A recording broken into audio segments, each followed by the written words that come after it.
एक बार त्रेता जुग माही, एक बार भूपति मन माही, भय गलाल मोरे सुत नहीं। राजा दशरथ ग्लानि में डूबे हुए। विषय क्या है? हमारा कोई सुत नहीं, बेटा नहीं हुआ। इस बात की ग्लानि हो रही है। क्या हो रही है? ग्लानि। दुख नहीं हो रहा है। क्या हो रहा है जी? ग्लानि। अच्छा ईमानदारी से बताओ, दुख और ग्लानि में अंतर होता है कि नहीं होता है? ग्लानि अलग चीज है, दुख अलग चीज है। शब्दों के अलग अलग अर्थ होते हैं, याद रखिएगा। अलग अलग अर्थों के लिए अलग अलग शब्दों का प्रयोग किया जाता है। इसका इको कुछ कम करो। ग्लानि का अर्थ है पाप। जब कोई पाप कर ले आदमी तब ग्लानि होती है। पाप हो जाए तब ग्लानि होती है। और दुख गलती का होता है। गलती और पाप में अंतर है। गलती हो जाए तो दुख होगा, और पाप हो जाए तब ग्लानि होगी। दशरथ जी को क्या हो रहा है? ग्लानि हो रही है। किसी ने पूछा, बोले दशरथ जी ने कौन सा ऐसा पाप कर दिया जिसकी ग्लानि हो रही है उनको?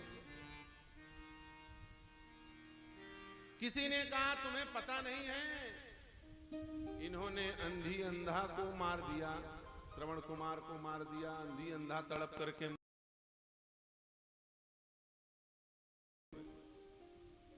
वो पाप है, उस पाप की ग्लानि हो रही है।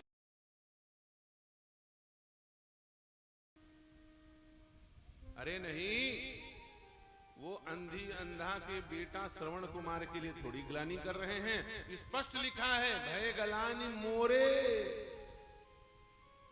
मेरा सुत नहीं है, इस बात की ग्लानि है। अंधी अंधा के सुत के लिए ग्लानि नहीं हो रही है। मेरा कोई बेटा नहीं।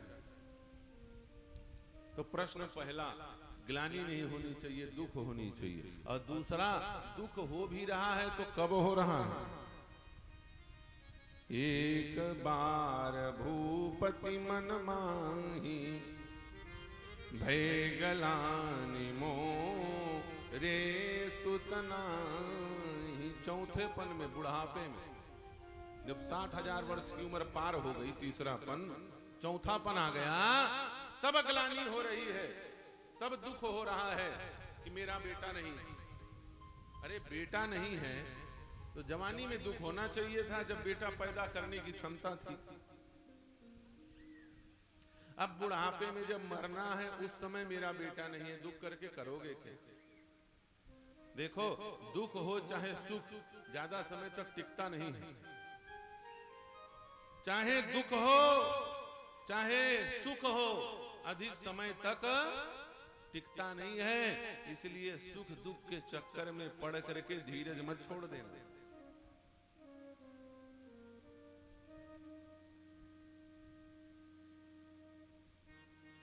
भैया, बड़े से बड़ा दुख आएगा, कुछ दिनों बाद वो टल जाएगा। कोई दुख अनंत नहीं है और कोई सुख अनंत नहीं है। सुख और दुख दोनों अनंत नहीं हो सकते। ये लिमिटेड हैं, सीमित हैं, एक निश्चित मात्रा में हैं।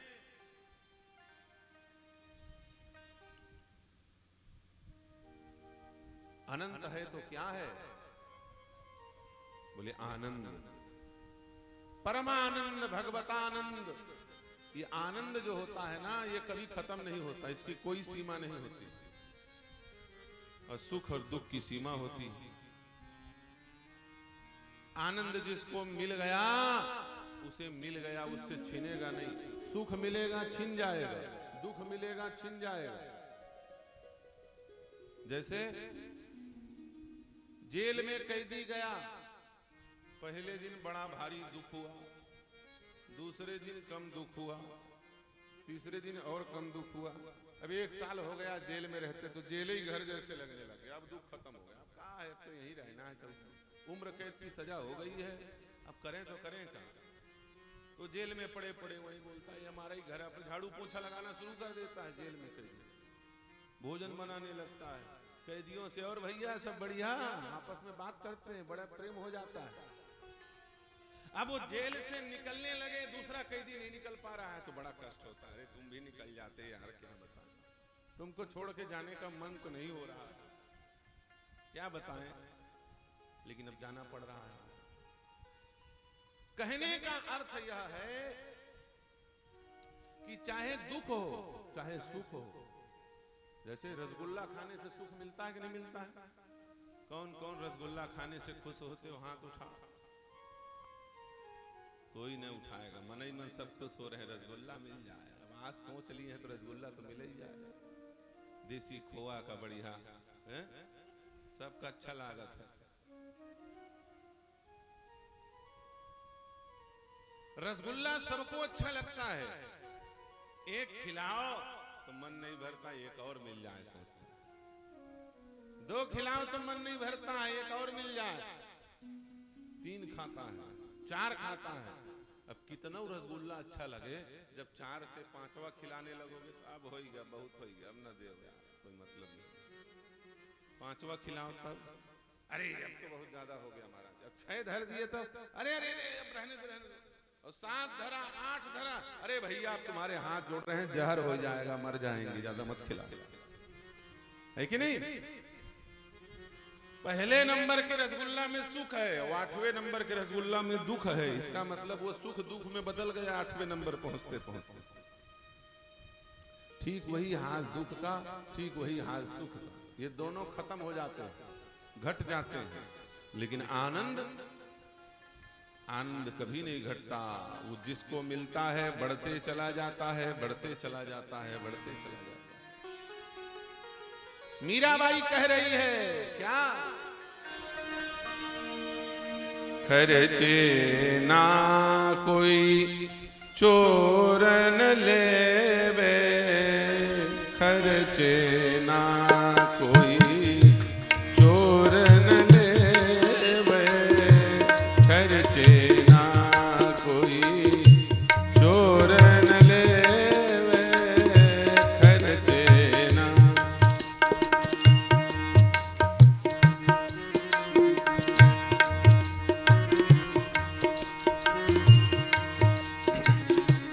दिन दिन होत सवायो, हाँ दिन दिन होत सवायो,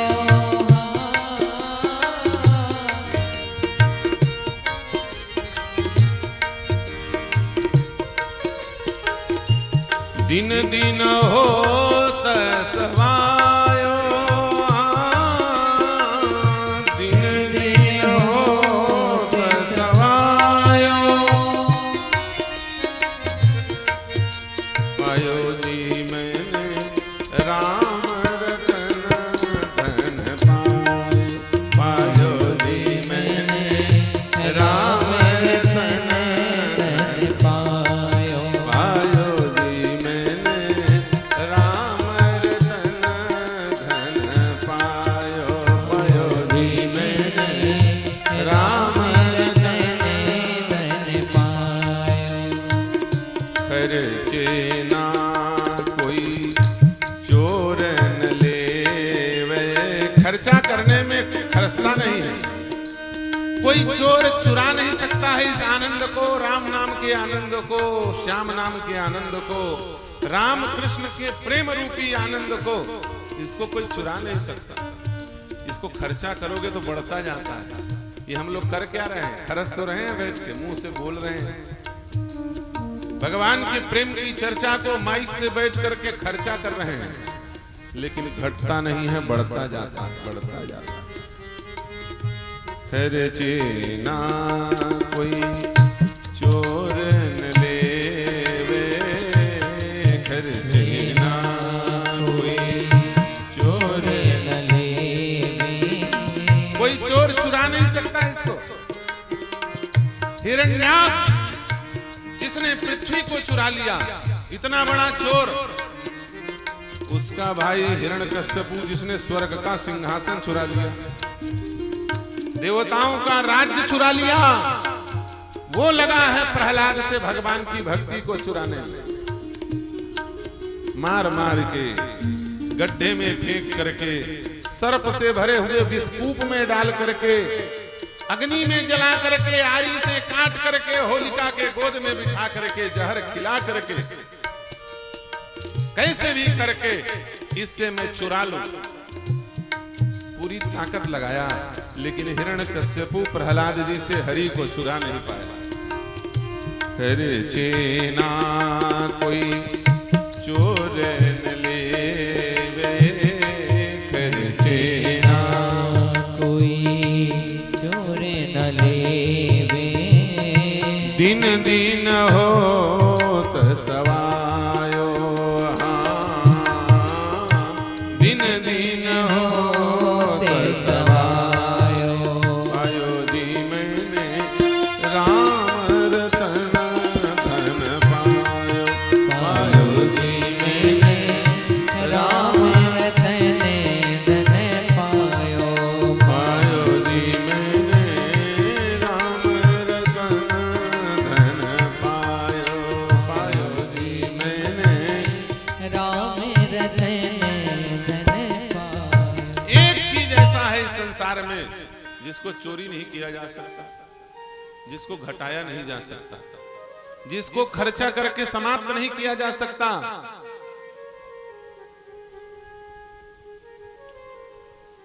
वो क्या है?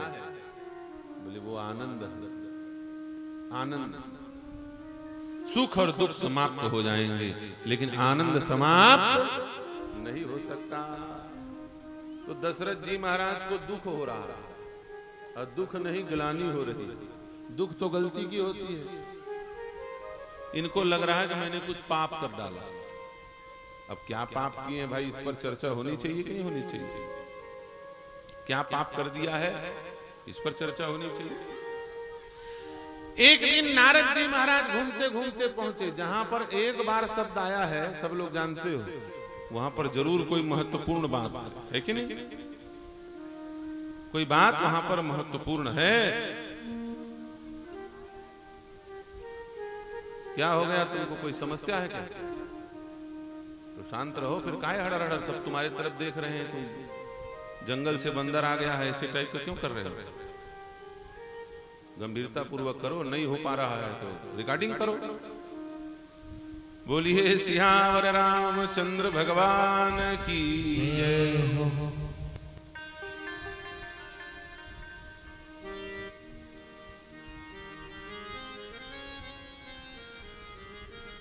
नारद जी महाराज एक बार घूमते हुए श्री दशरथ जी महाराज के पास पहुंचे। दशरथ जी मुंह लटकाए हुए बैठे थे।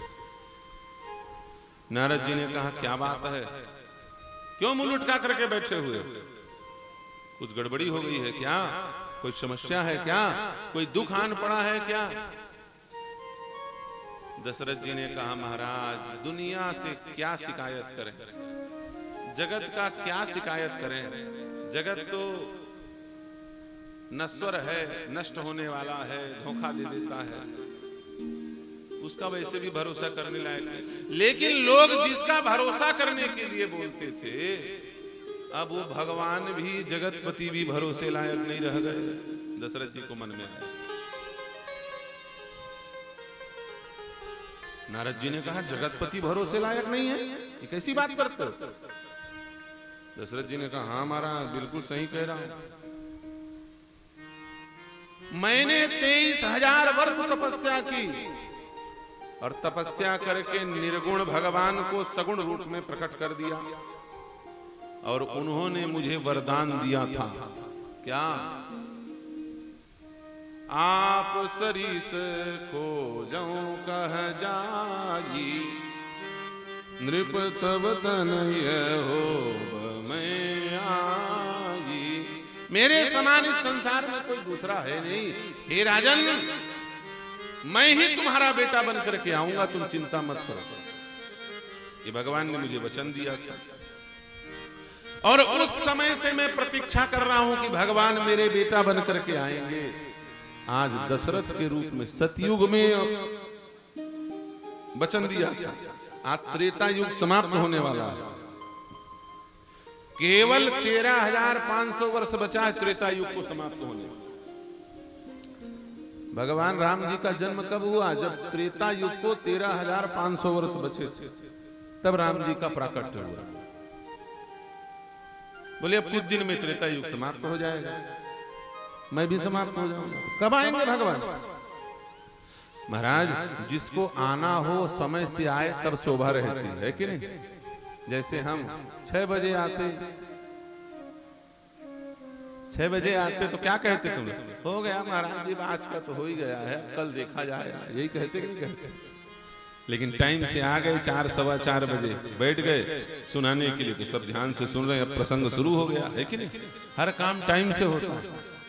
आजकल टाइम पर ध्यान नहीं देते लोग, सबसे बड़ी विडंबना यही है। सबसे बड़ी विडंबना यह है, समय पर कोई ध्यान नहीं देता। पति पत्नी में खूब लड़ाई हो रही है, पंडित के पास पहुंच गए, पंडित तुमने सही मुहूर्त नहीं निकाला। पंडित कहता मैंने मुहूर्त तो सही निकाला, लेकिन मुहूर्त के समय में भांवरी नहीं घूम रहे थे, बैंड बाजा बजा रहे थे, इसलिए बाजा बज रहा है घर में, अब क्या करें? जिस समय मुहूर्त होता विवाह का, उस समय दारू शराब पी के बाजा बजा।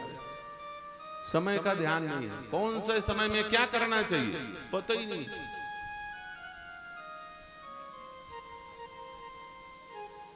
अब तो देश काल समय परिस्थिति का ध्यान करना ही लोगों ने बंद कर दिया। समय का, देश का, काल का, किसी चीज का ध्यान करना लोगों को आते ही नहीं, कदर ही नहीं है। एक के घर में आदमी मरा तो फटाका फोड़ने लगे, बोले हमारा बाप 100 साल का मरा है तो हम फटाका फोड़ रहे हैं, ले। अब एक के घर में बेटा जन्म लिया तो फटाका फोड़ने लगे। अब किसमें फटाका फोड़ना, किसमें नहीं फोड़ना, अब कंफ्यूजन। एक के घर में हम लोग रुके थे, बिहार की बात है, कथा करने। ये किशन दास चला गया। ये किशन दास हमारे साथ थे, जो अभी गए ना महात्मा जी, वो साथ में थे। हम दोनों लेटे हुए थे, बड़ा भारी घर, कोयला खदान का मालिक, ऊपर वाले कमरे में लेटे हुए थे हम लोग। रात को 12:30 बजे लगभग वो धड़ाधड़ फटाके फूटने लगे। ये किशन दास तो चाहे बम फूटे चाहे बारूद फूटे, उठना नहीं। हमने इसको उठाया, हमने उठ जल्दी भाग यहां से। उसने कहा क्या हो गया महाराज? हमने कहा आतंकवादियों ने हमला कर दिया, भागो जल्दी। जल्दी जल्दी दोनों के दोनों उतरे नीचे, बरामदे में यजमान खड़ा था, कहां जा रहे हो? हमने कहा तुम भी भागो, आतंकवादी हमला हुआ है तुम्हारे घर। वो झारखंड में नक्सली होते हैं, उस समय बिहार झारखंड एक ही थे। हमने कहा भागो यहां से जल्दी, मर जाओगे। उसने कहा महाराज कुछ नहीं हुआ। हमने कहा काहे नहीं हुआ? देख रहे लगातार बम फूट रहे हैं, एक आंख घर में गिर गया तो यहीं मर जाओगे। उसने कहा महाराज हमारे घर में बेटा पैदा हुआ, इसलिए बम फूट रहा है। हमने कहा ये बेटा पैदा हुआ है कि आतंकवादी पैदा हुआ है? 12:30 बजे रात को बम फोड़ रहे हो? तुम्हारे घर में पैदा हुआ, दूसरे के घर में मर जाए, ऐसा फटाका क्यों फोड़ते हो? कमजोर हाथ वाला आदमी हो, 12:30 बजे बम फोड़ोगे, बताओ जय सिया राम ना हो जाए?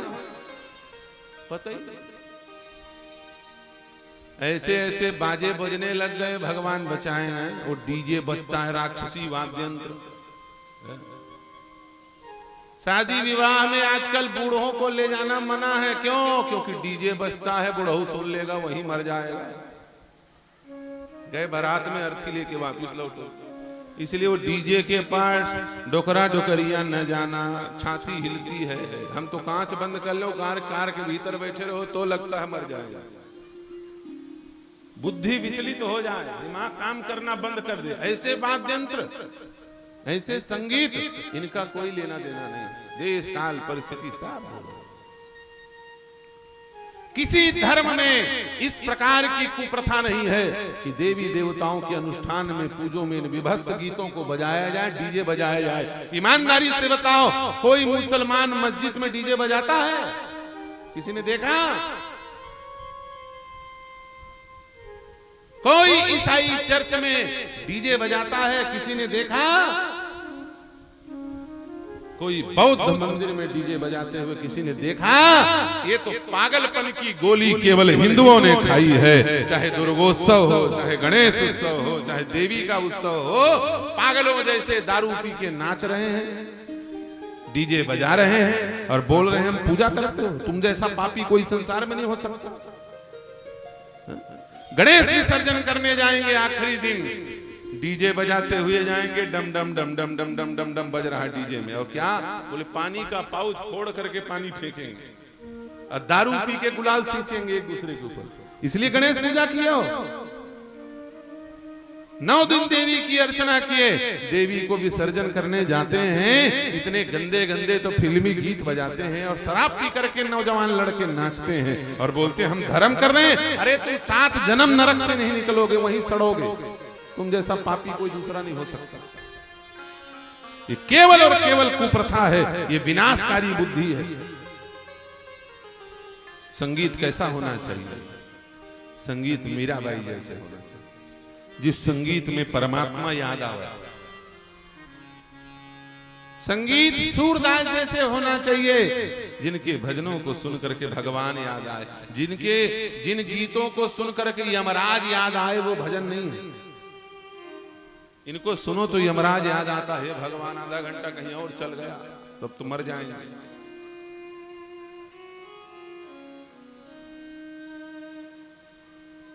यह शरीर वाद्य यंत्र है।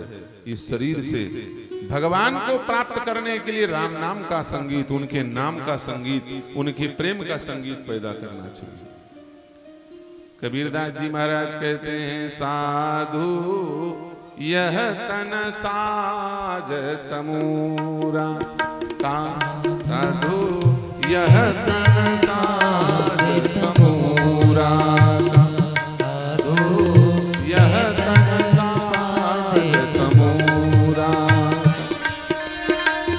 खींचत तान मरोड़त खूंटी, खींचत तान मरोड़त खूंटी, खींचत तान मरोड़त खूंटी, खींचत तान मरोड़त खूंटी, निकसत राग हजूरा का, निकसत राग हजूरा,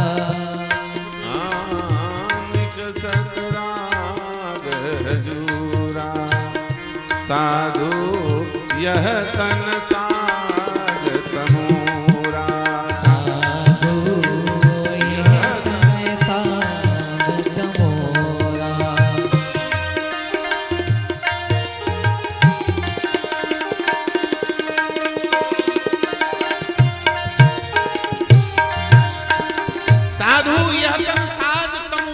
भगवान तुम्हारे तबला हारमोनियम पेटी नहीं देखते। भगवान दुर्गा मैया ये नहीं कहती कि तुम मुझे नगाड़ा बजाते हुए विसर्जन करने ले जाओ। तुम भाव से जय माता दी बोलते जाओ, उससे बड़ा संगीत मैया को कुछ और नहीं लगेगा। गणेश जी नहीं कहते कि तुम डीजे बजाओ दारू पी के नाचो। गणेश जी कहते हैं, सात्विक सदाचार सद्विचार संपन्न सज्जन मुझे एक दूबी चढ़ा दे, मैं उसकी इच्छाओं को पूरा कर दूंगा।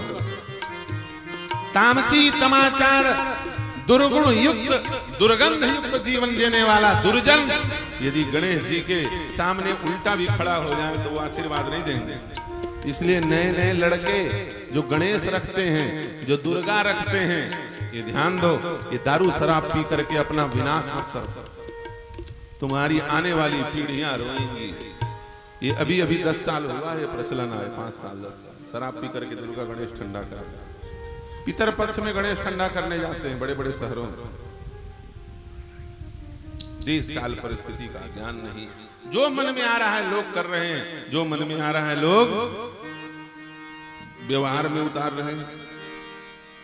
नारद जी ने कहा, आप दुखी क्यों? बोले भगवान का भी भरोसा नहीं रह गया। भगवान भी झूठ बोल दिए। बोले थे कि बेटा बन के आऊंगा और मैं चौथे पन में आ गया, बूढ़ा हो गया। अब बताइए महाराज, चौथे पन में यदि बेटा हो भी जाएगा तो मुझे तो प्रसन्नता होगी, लेकिन जग में हंसाई होगी। ईमानदारी से बताओ, 80 साल की डोकरिया के बेटा पैदा हो जाए तो लोग बधाई देंगे कि हंसेंगे? आज के समय में, अब आजकल तो कलयुग का खाद मिट्टी वाला शरीर है, गंदा गंदा खाद्य चीज खा रहे हैं, खाद खा रहे हैं, यूरिया, पोटास, फोरेट, मेलाथियान, भगवान जाने कितने कितने जहरीले सफा छट, ये सब खा रहे हैं। तो आजकल तो आदमी की जवानी केवल 25 साल तक की है, 30 साल तक, उसके बाद वो बूढ़ा मान लिया जाता है।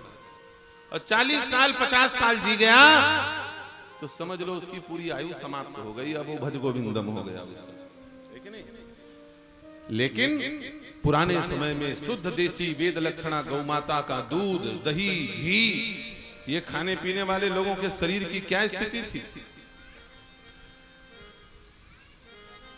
82 वर्ष के उम्र में छतरपुर के राजा छत्रसाल, उन्होंने 80 लड़ाइयां लड़ी। कितनी लड़ाई लड़ी? 80 लड़ाई 82 साल की उम्र में। 82 साल की उम्र में आखिरी लड़ाई लड़ी और जीत गए। आज 82 साल के आदमी को बोलो कि जाओ अपने घर से चल के मौदा स्टेशन में ट्रेन आने वाली, बैठ जाओ, तो रोने लगेगा, भैया हम तो घर से नहीं निकल पाते, कैसे लगेगा दरवाजे में लाठी लिए लिए। क्यों? क्योंकि 20 साल की उम्र से तंबाकू खा रहा है, सलेंसर खराब हो गया, मामला गड़बड़, बीड़ी सिगरेट पी पी के फेफड़ा खराब कर बैठे। महाराणा प्रताप 52 वर्ष की उम्र में 120 किलो का तलवार उठा करके युद्ध करने के लिए हल्दी घाटी में खड़े दिखाई देते हैं।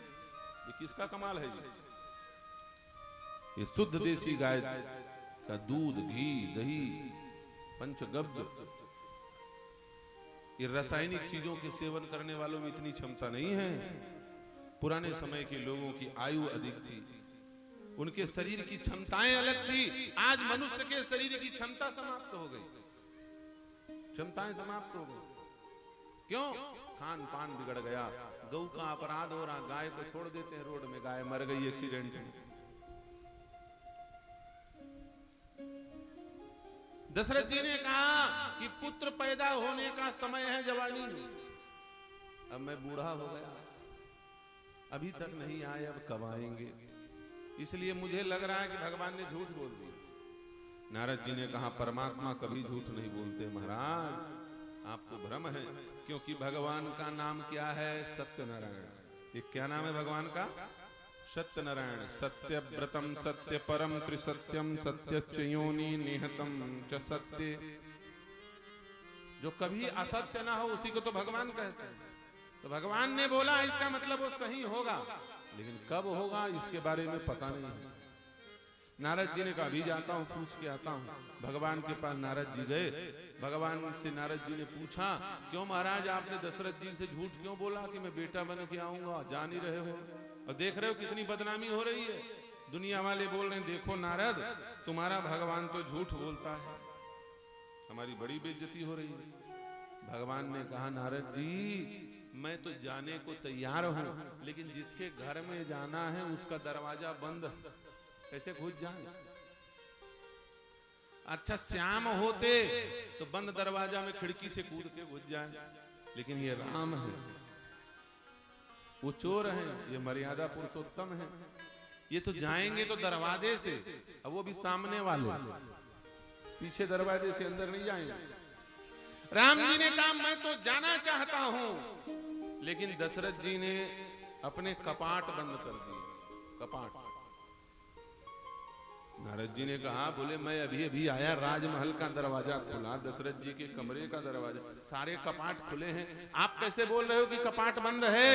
भगवान ने कहा नारद मैं कपाट की बात नहीं कर रहा हूं, वो लकड़ी वाले कपाट की बात नहीं कर रहा हूं, मैं कपट रूपी कपाट की बात कर रहा हूं। किसकी? एक कपाट हृदय में भी होता है, याद रखना। घर के कपाट खोल दोगे, लेकिन ये हृदय के कपाट कब खुलेंगे? इसी कपाट को खोलने का इंतजार कर रहे हैं भगवान बैठे बैठे, नहीं तो हृदय में आ जाए कब कब।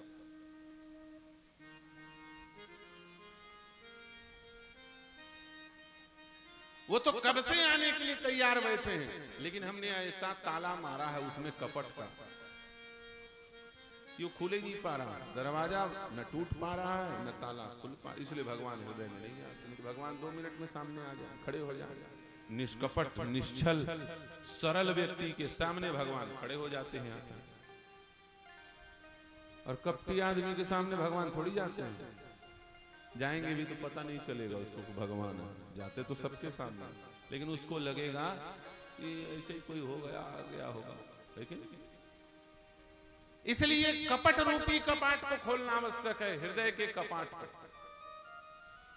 बोले दशरथ जी के हृदय में कपाट लगा है, हमको भरोसा नहीं, और जिसने 23,000 वर्ष तपस्या की हो उसके भी हृदय में कोई कपाट?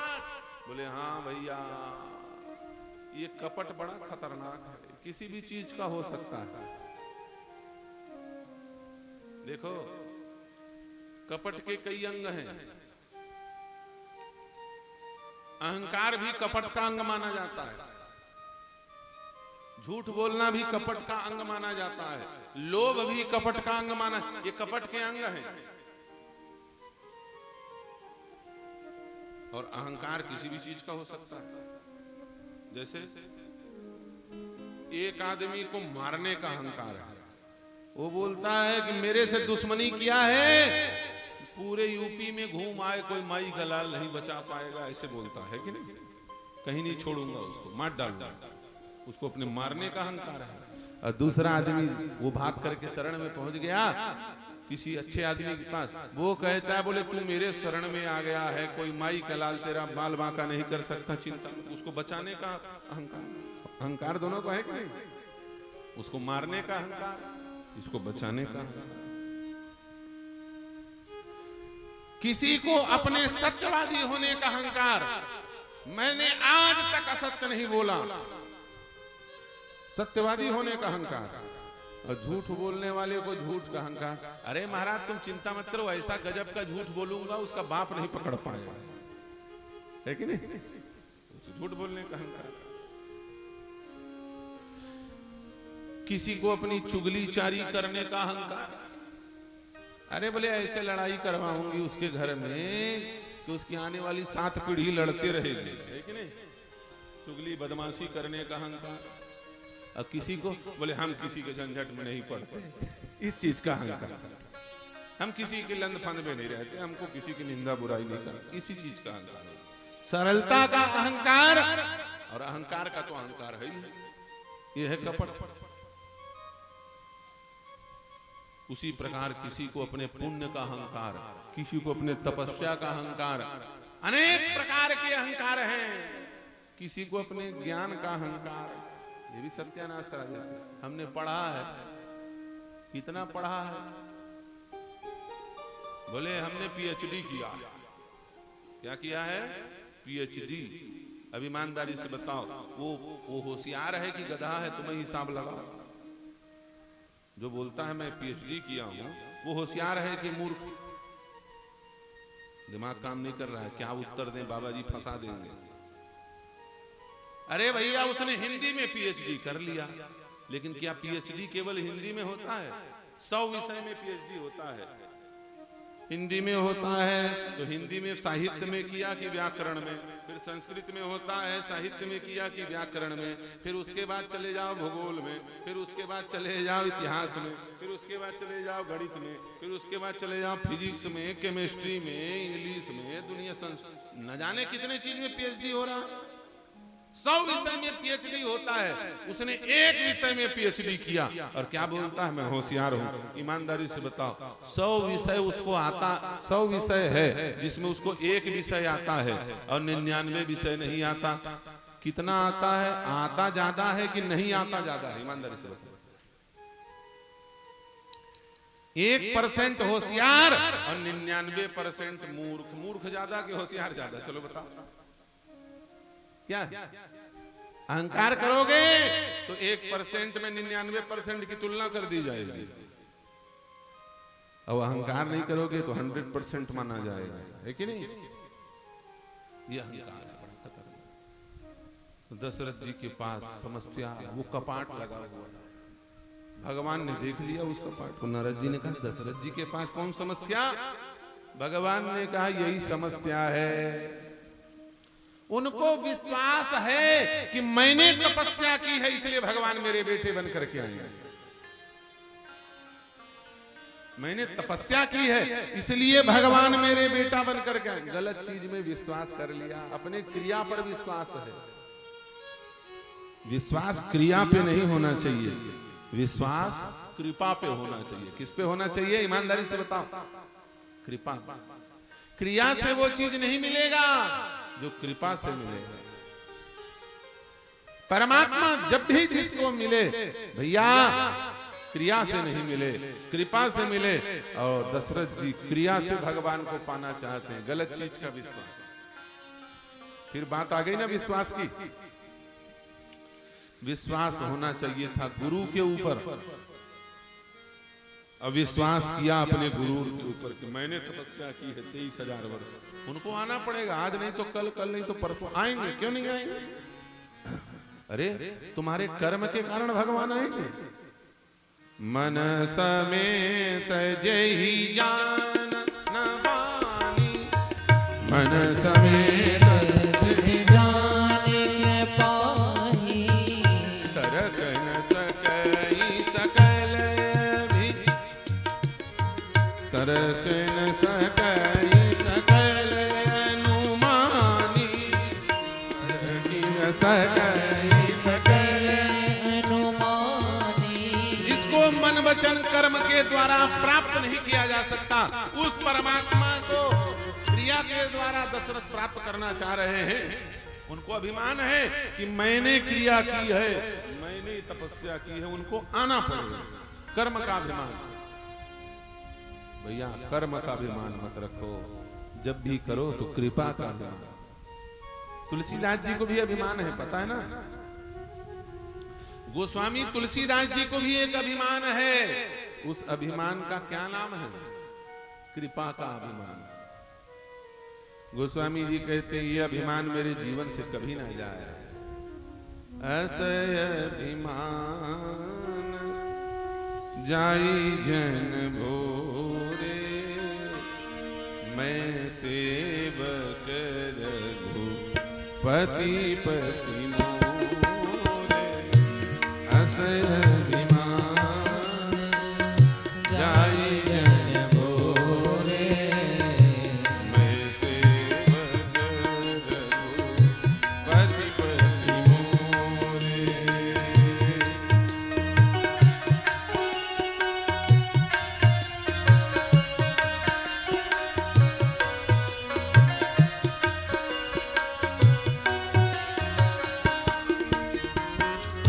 अस अभिमान जाई जन भोरे, मैं सेवक रघुपति पति मोरे।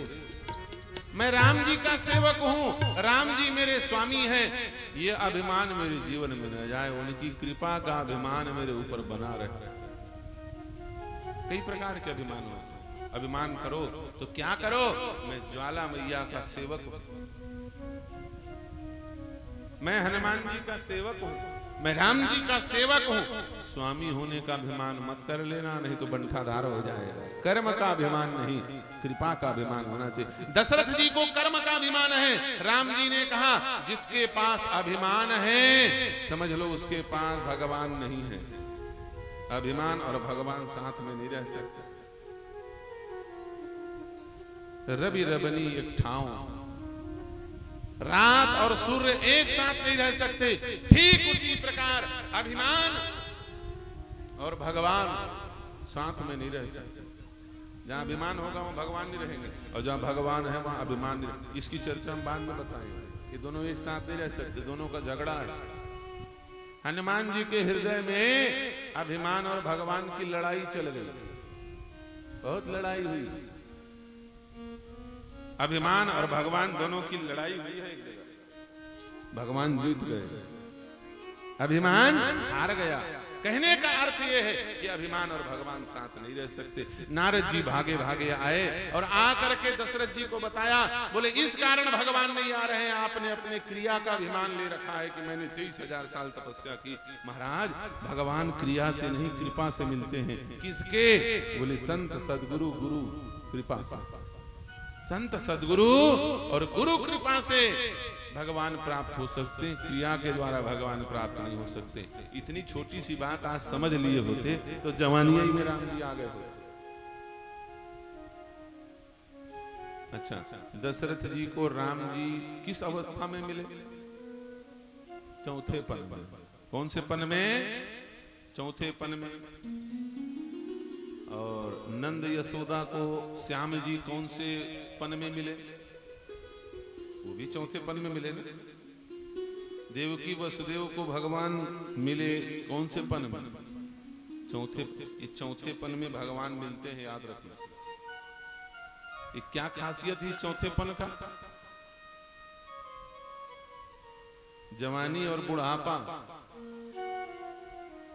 भगवान जवानों को नहीं मिलते। देखना, जिसको मिले या तो बच्चे को या बूढ़े को, दो को मिले भगवान। जवानों को नहीं मिलते भगवान, टाइम नहीं है।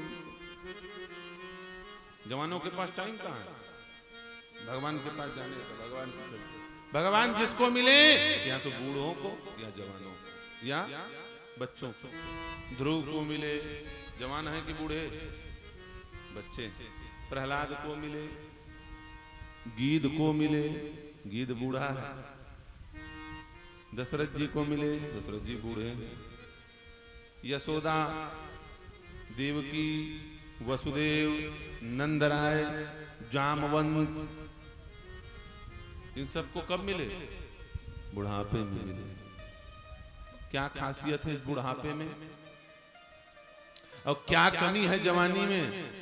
बोले जवानी का संबंध वासना से है और बुढ़ापे का संबंध उपासना से है। समझ में आई कि नहीं बात? क्या? उपासना से। उपासना से भगवान मिलते हैं, बुढ़ापा से नहीं। भगवान जिसको मिलते हैं, तुम जवानी में उपासना करो, तुमको जवानी में मिल जाएंगे भगवान। लेकिन समस्या ये है कि जवानी में उपासना करता कौन? अरे अभी बहुत टाइम है, अभी चलो घूम आते हैं, अभी यहाँ चले जाते हैं, अभी वहां चले जाते हैं, इसमें लगा रहता है। वो सोचता है कि बुढ़ापा आएगा तब मैं भजन करूंगा, बुढ़ापा आएगा तब उपासना। याद रखना, ये बुढ़ापा बहुत खतरनाक चीज है, सबको मिलता नहीं है। बचपना मिल जाएगा, 75% गारंटी है। कई लोग तो पेट ही में मर जाते हैं। 75% गारंटी है कि बचपना मिल जाएगा, 50% गारंटी है कि जवानी मिल जाएगी, लेकिन बुढ़ापा मिलेगी इसकी केवल 10% गारंटी है।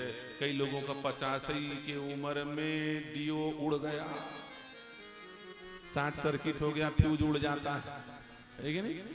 बल्ब का फ्यूज उड़ जाता है, नहीं उड़ जाता? 85 में फ्यूज, अभी बूढ़े ही नहीं, आधेड़े ही में मर गए, बुढ़ापा देखे ही नहीं पाए। भैया ये बुढ़ापा सबको नहीं मिलता, बड़े पुण्य वालों को बुढ़ापा मिलता है। समझ में आई कि नहीं बात? इसलिए जब बुढ़ापे का संकेत शरीर में आए तो उसे मिटाओ मत, ये भगवान की कृपा से मिला है। लेकिन मति मारी गई है, बुढ़ापे का संकेत आते ही मिटाना शुरू कर देते हैं। बोले आंख नहीं दिख रहा है, चश्मा लगाओ। दांत टूट गया, चलो जल्दी दांत लगवा के आओ, डुप्लीकेट दांत दिखा रहे हैं। चना खाओ तब समझ में आवे। एक चना टूटा, 2 दांत टूट गए, है कि नहीं? बाल पके तो रंगा लो। आजकल बूढ़े नहीं दिखते हैं। एक घर में 80 साल का डोकरा अपने सिर को काले रंग से रंग रहा था, उसके नाती ने देखा तो वो सफेद रंग लेके आ गया, अपने सिर को रंगने लगा। उसके दादाजी ने कहा, अरे पागल कहीं के, ये अपने सिर को सफेद रंग से क्यों रंग रहा है? उसने कहा, दादाजी मैंने सुना है जिस घर में बूढ़े ना हो वो घर घर नहीं होता, इसलिए कोई ना कोई तो बूढ़ा रहना चाहिए। आप अपने बाल को काला कर रहे हो तो मैंने सोचा मैं अपने बाल को सफेद कर लूं। बूढ़े को समझ आ गई कि घर में बूढ़े की इज्जत होती है, बूढ़ा होना चाहिए। समझ में आई कि नहीं बात? इसलिए राम जी हो चाहे श्याम जी हो, जब भी मिलते हैं चौथे पन में, क्योंकि ये उपासना का समय है। किसका समय है? उपासना। मनु शतरूपा को मिले चौथे पन में, दशरथ को भी मिलेंगे चौथे पन में, लेकिन उपासना के साथ साथ कृपा होनी आवश्यक है। बिना कृपा के उपासना नहीं, अहंकार वाली उपासना करोगे तो कुछ नहीं होगा। संतों का समादर करते हुए उपासना करो। तुम राम राम भज रहे हो, हैं? सब ढोंगी हैं, बदमाश हैं, ये सब बेकार हैं, राम राम राम राम जप रहे हो। दुनिया को तुमने पागल ठहरा दिया, खुद ही सिद्ध वाक घुसुंडी बन के बैठे हो, तो नहीं होगा कुछ।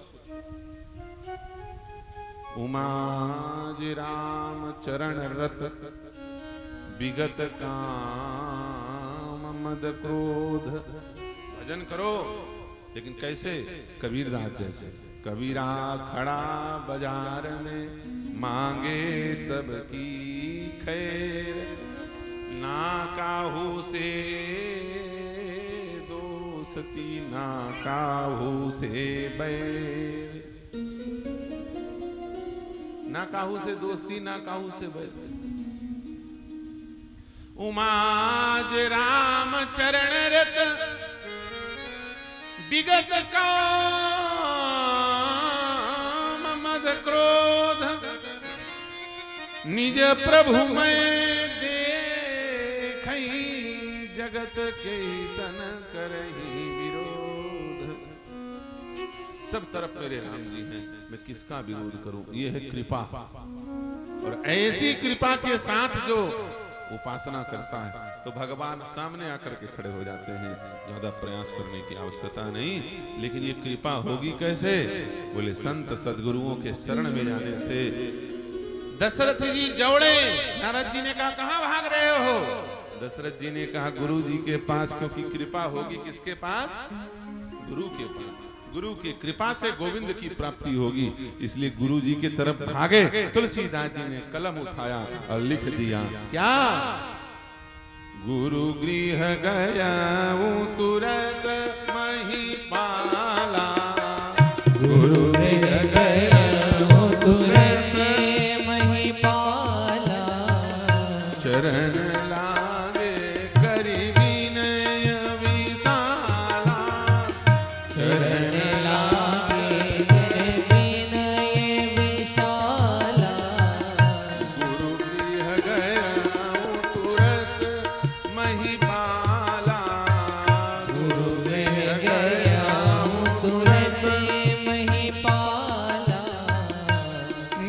दुख सुख सब गुरु ही सुनायो, निज दुख सुख सब गुरु ही सुनायो, निज दुख सुख सब गुरु ही सुनायो, निज दुख सुख सब गुरु ही सुनायो।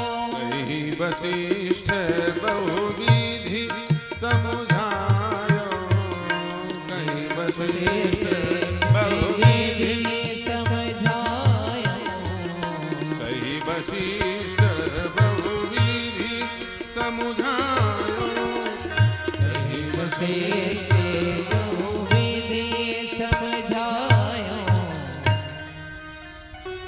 गुरु गृह गयो तुरत महिपाला, चरण लाग कर विनय विशाला। विशाल विनय किया। विनय कैसे किया जाता है? छोटा सा। सब जगह क्या बोलते हैं लोग? विशाल। जो विनय करने जाते हैं वो क्या कहते हैं? महाराज एक बहुत बड़ा निवेदन था, ऐसा कहता है क्या?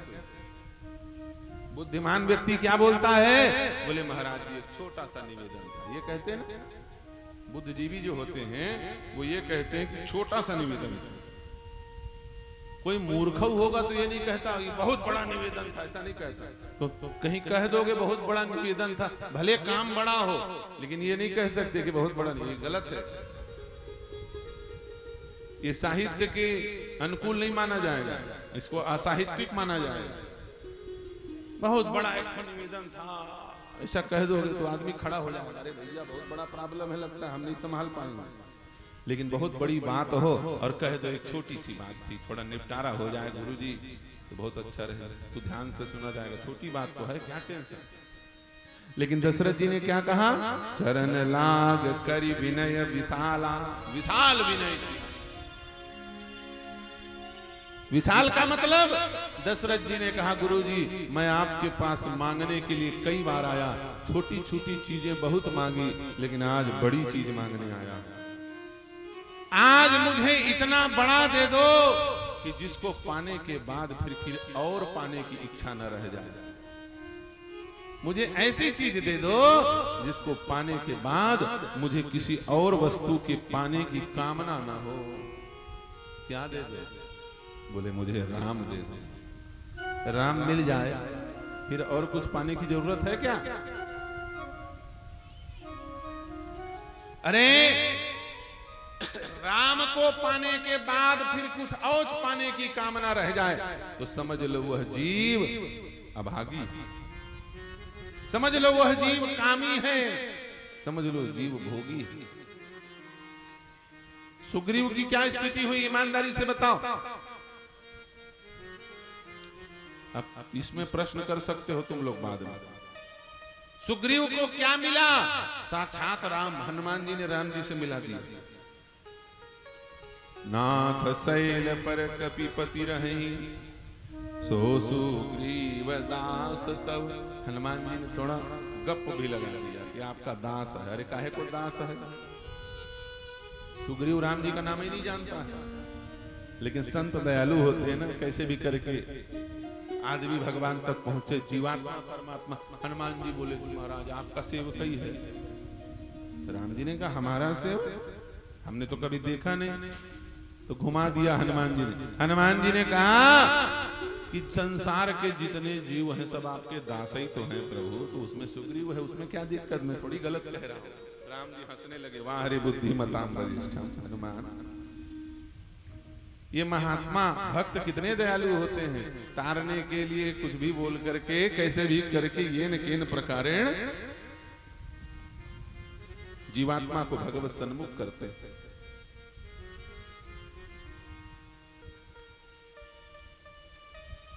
सुग्रीव को भगवान के सामने खड़ा कर दिया, पावक साखी देई कर जोरी प्रीत दृढ़ाई, तब हनुमंत उभय दिशि की सब कथा सुनाई। और सुग्रीव भगवान के सामने पहुंच करके भी दुनिया की बातें कर रहा है। बताओ, नाथ मोहि मारे से अति भारी, हर लीन सिसर बस अरुणारी। ये नाथ मुझे बहुत मारा, मेरा सब कुछ हर लिया।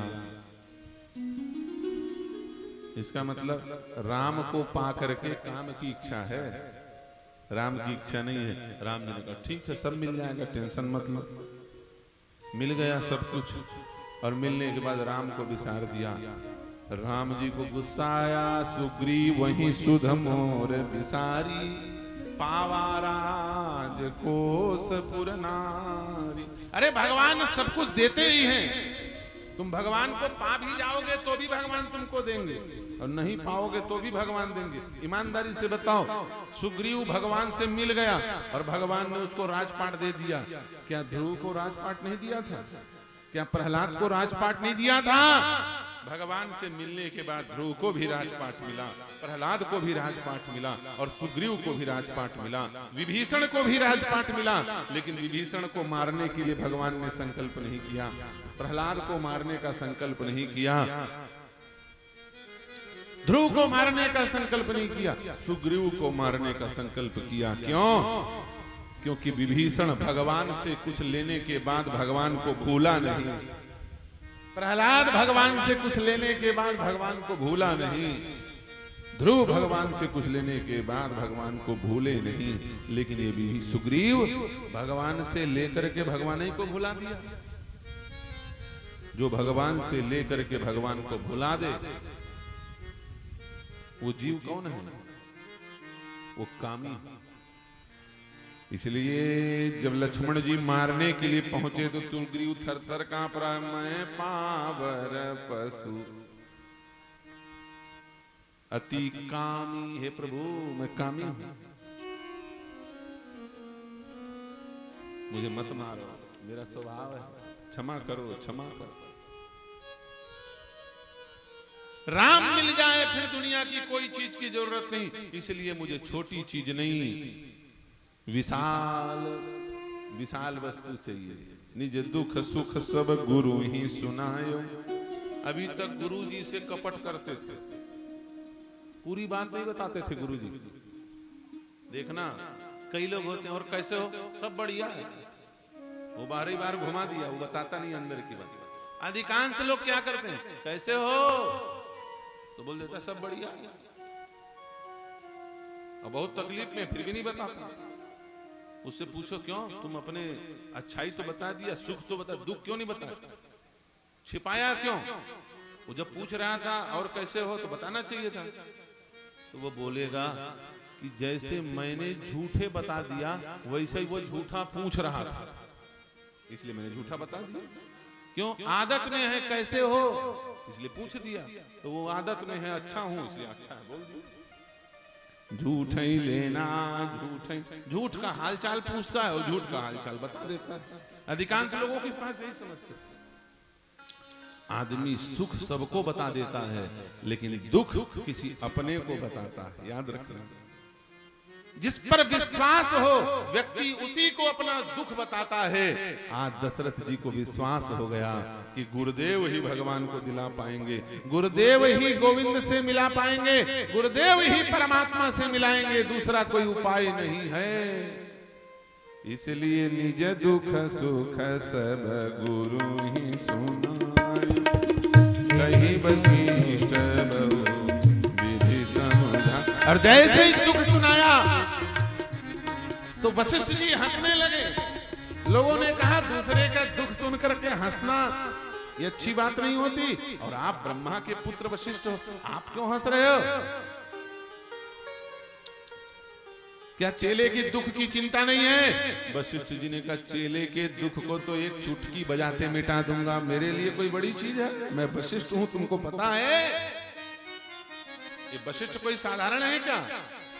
सो गोसाई विधि गति जही छेकी, सो गोसाई विधि गति जही छेकी, आस कई कुटार टेकी जो टेकी, ते कुटार। सो गोसाई ब्रह्मा के विधान को मिटा देने की क्षमता मुझ वशिष्ठ के अंदर है। अरे अपने चेले के तकलीफ को मिटाना मेरे लिए कौन बड़ी बात है? गुरु मेहरबान तो चेला पहलवान। वशिष्ठ जैसा गुरु और दशरथ जैसा चेला दुखी रहे, तो फिर मुस्कुरा क्यों रहे हो?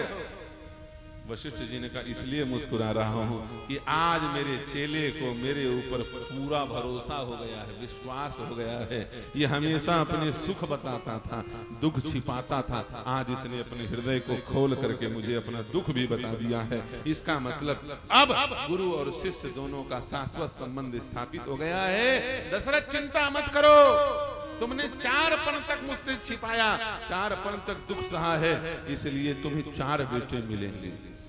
दरहु धीर हुई है सुत चारी, धरहु धीर हुई है सुत चारी, त्रिभुवन विदित भगत भयहारी, त्रिभुवन विदित भगत भयहारी, श्रृंगी ऋषि वशिष्ठ बलावा। अब कृपा की बात शुरू हुई। कृपा क्या है? कृपा में कुछ करना नहीं पड़ता, सब आप ही आप होता। दशरथ जी ने कहा, दशरथ जी को वशिष्ठ जी ने कहा तुम धीरज धरो, बेटे हो जाएंगे। दशरथ चुपचाप बैठ गए। अब वशिष्ठ जी कुछ कहे ना, अब सब हो जाएंगे।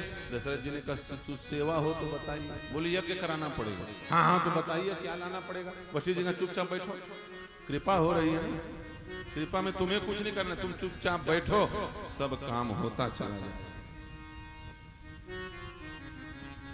एक भजन है ना, कृपा में सब होते चला जाता है, कुछ करने की जरूरत नहीं। मेरा आपकी कृपा से सब काम हो रहा है, करते हो तुम कन्हैया, करते हो तुम कन्हैया, मेरा नाम हो रहा है। मेरा आपकी कृपा से सब काम हो रहा है। पतवार के बिना ही मेरी नाव चल रही है। बिना पतवार के नैया चल रही है और एक न एक दिन वो भवसागर से पार हो जाएगी। हे राम जी, आपकी कृपा बनी रही। यह है कृपा। बिना कुछ किए सारे काम होते हैं, ये कृपा का प्रभाव होता है, याद रखना। इसलिए भगवत कृपा के अनुसार चलो, भगवान की कृपा को प्राप्त करने का प्रयास करो। क्रिया ऐसी करो जिससे कृपा मिल जाए।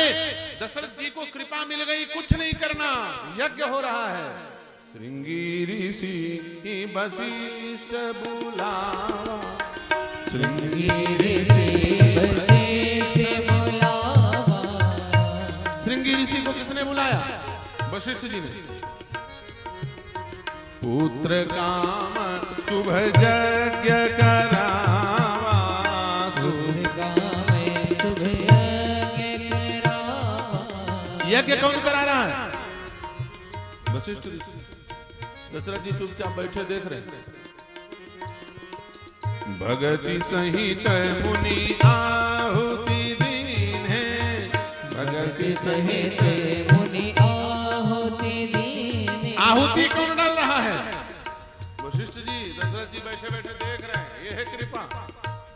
न हाथ चलाया, न पैर चलाया, न मुंह चलाया। अगटे अगनी चरु करलीने, प्रगटे चरु करलीने। अग्निदेव चरु लेकर के प्रकट हो गए। खीर, खीर में 3 चीजें हैं। क्या? शक्कर, दूध और चावल। इन तीनों को मिला दो, खीर बन जाता है। बन जाता है? नहीं बनता। 1 किलो दूध, आधा किलो शक्कर, 1 पाव चावल मिलाना, खीर बन जाए तो बताना, रात भर डाले रहो। अरे जब तक गर्म नहीं करोगे तो खीर कैसे बनेगा? तुम डाल दो, 6 महीना डुबाए रहो, जाएगा, गंध मारने लगे, खीर नहीं बनेगा।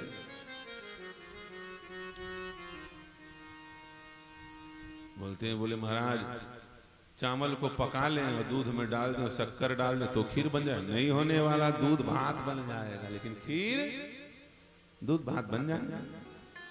सच बताओ, दूध भात, भात को अलग बना लो, दूध को अलग, शक्कर डाल के मिला दो तो क्या बन गया? दूध भात बन गया। नहीं माता, खीर नहीं बना। खीर कैसे बनता है? बोले दूध, चावल और शक्कर तीनों को मिला करके अग्नि में तपाया जाए तब वह खीर बनता है। दूध क्या है? दूध है वैराग्य। दूध क्या है? वैराग्य। चावल क्या है? बोले चावल है ज्ञान। और शक्कर क्या है? बोले भक्ति, मीठी मीठी भक्ति। ज्ञान, भक्ति, वैराग्य तीनों को मिलाया गया और फिर उपासना के चूल्हे में तपाया गया, आग जला करके, तब जा करके उपासना के साथ मिलकर के ज्ञान, भक्ति, वैराग्य खीर बना। और ये खीर खीर नहीं, ये खीर ही प्रसाद बन गया और प्रसाद ने दशरथ के विषाद को मिटा दिया। ये प्रसाद क्या है? प्रसाद दशरथ के विषाद को मिटाने के लिए आया। प्रगटे अगनि चरु करलीने, प्रगटे अगनि चरु करलीने। यह विबाट देव नृप जानी, यह विबाट देव नृप जानी। यथा जो। अब हाथ में प्रसाद मिला, कुछ किया कराया नहीं, चुपचाप प्रसाद। प्रसाद किसको कहते हैं? बिना मेहनत मजदूरी किए चुपचाप हाथ में आ जाए उसको कहते हैं प्रसाद, है कि नहीं? कामता नाथ में 6 भंडारी बेचारे लगे पसीना टपका टपका के पूड़ी बनाते थे। खीर बनाते हैं, फिर बढ़िया जो है कढ़ी पकौड़ी बेसन की रास्ता पकड़ो टेसन की बनाते हैं, बैठ बैठ करके दाल बनाएंगे चावल बनाएंगे सब कुछ करेंगे। और तुम कुछ किए कराए नहीं, चुपचाप जाके पंगत में बैठ गए, पत्तल लग गई सामने परोस गया। तुमने क्या किया? तुम तो बैठे बस। फकत राम गिरधारी, न लोटा धरे न थारी, बैठ गए जाकर, साथ में न लोटा है न थाली, तो भी भर भोजन मिल गया। ये क्या है? ये है प्रसाद। बिना कुछ किए मिल जाए उसको कहते हैं प्रसाद। किसके कारण मिलता है? क्रिया के कारण प्रसाद नहीं मिलता। प्रसाद जब भी मिलता है तो कृपा के कारण मिलता है प्यारे। आज दशरथ को कृपा के कारण प्रसाद के रूप में स्वयं राम जी मिल गए। बांट दिया सुमित्रा, बांट दिया कैकेयी और कौशल्या को, दोनों ने आधा आधा सुमित्रा को दे दिया। सुमित्रा जी ने कहा तुम दोनों ने मुझे आधा आधा दिया है कौशल्या और कैकेयी, इसलिए मैं तुमको पूरा लौटाऊंगी ब्याज के सहित। इसलिए मेरा एक बेटा तेरे बेटे की सेवा करेगा कौशल्या राम की। कौन? बोले लखन लाल जी। और छोटा बेटा कैकेयी के बेटे की सेवा करेगा। कौन? शत्रुघ्न लाल जी। किसकी? बोले भरत लाल जी। जिन्हों माताओं ने खीर खाया है और खीर खा करके भगवान का वह ब्रह्म तेज गर्भ में पधारा। घर देखते देखते मंदिर बन गया। क्यों? बोले जिस घर के भीतर गर्भगृह में भगवान बैठे हो उस घर को घर कहा जाता है, वो मंदिर हो जाता है। याद रखना, अलग से मंदिर बनाने की जरूरत नहीं। पहले इतने मंदिर नहीं होते थे राजा महाराजाओं के समय, पता नहीं, अब गांव गांव मंदिर बनने लगे। जो चाहता वही मंदिर बना देता है।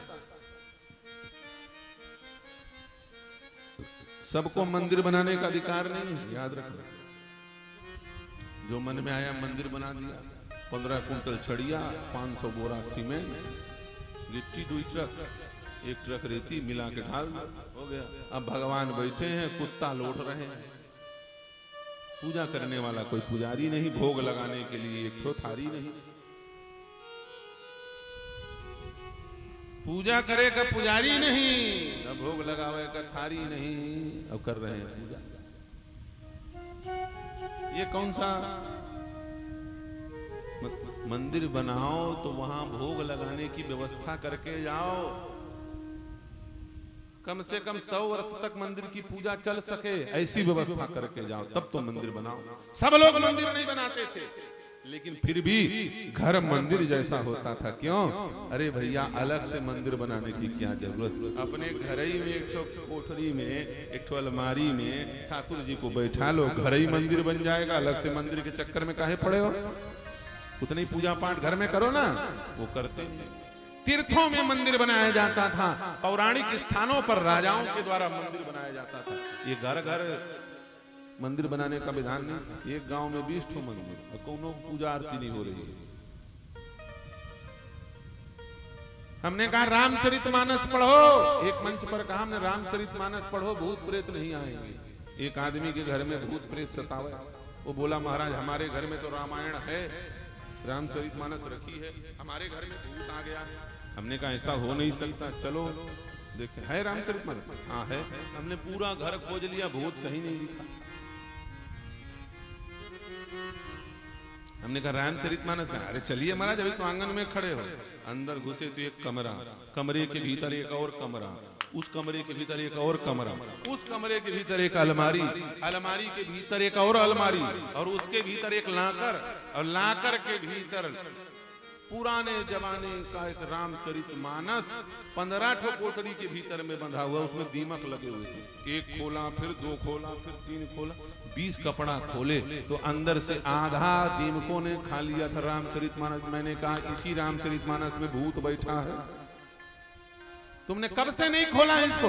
बोले महाराज हमारे बाबा जी पढ़ते थे 100 साल पहले, उससे आज तक फिर कोई खोला ही नहीं इसको। हमने कहा 100 साल से रामायण धरी है, कोई खोला ही नहीं तो भूत यहीं आके बैठेगा और कहां जाएगा? ये रखने के लिए थोड़ी है, पढ़ने के लिए है मूर्खानंद। तुम धर लियो घर में और बोल रहे हो रामचरितमानस रखी, उसको पढ़ो, एक पन्ना पलटो, तब काम बनेगा। घर ही मंदिर बन गया। गोस्वामी जी कहते मंदिर महाराज सब रानी मंदिर महाराजई सब रानी शोभाशील तेज की खानी शोभाशील तेज की खानी शोभाशील तेज की खानी शोभाशील तेज की खानी मंदिर महाराजई सब रानी मंदिर राधे सब रानी शोभाशील तेज की खानी शोभाशील तेज की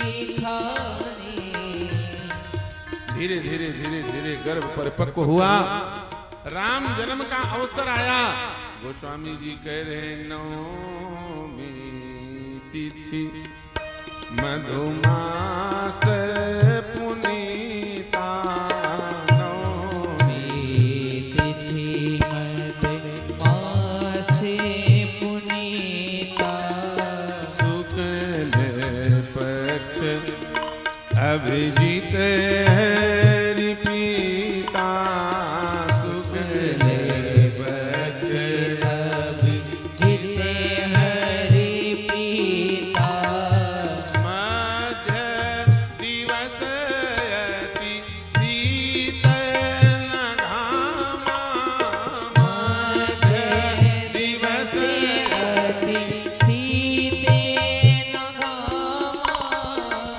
पावन काल लोक विश्रामा पावन काल लोक रामा पावन काल लोक विश्रामा पावन काल लोके बेसमा नवमी तिथि मधुमास मध्य दिवस सब लोग आराम कर रहे हैं और राम जी कौशल्या मैया के नेत्रों के सामने प्रकट हो रहे हैं बोलिए राजा रामचंद्र भगवान की रामलला सरकार की चुपचाप राम जी प्रकट हो क्यों भाई सब सो रहे हैं काहे डिस्टर्ब करो किसी को राम जी चुपचाप प्रकट बैठे हैं देख रहे हैं गुप्त कौशल्या मैया भी देख रहे हैं बैठा है कोई आया हो कौशल्या मैया को पता ही नहीं कि हमारे बेटा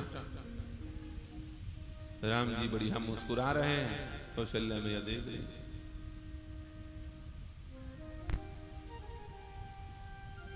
कौशल्या मैया ने कहा क्या टुकुर टुकुर देख रहे हो कौन हो तुम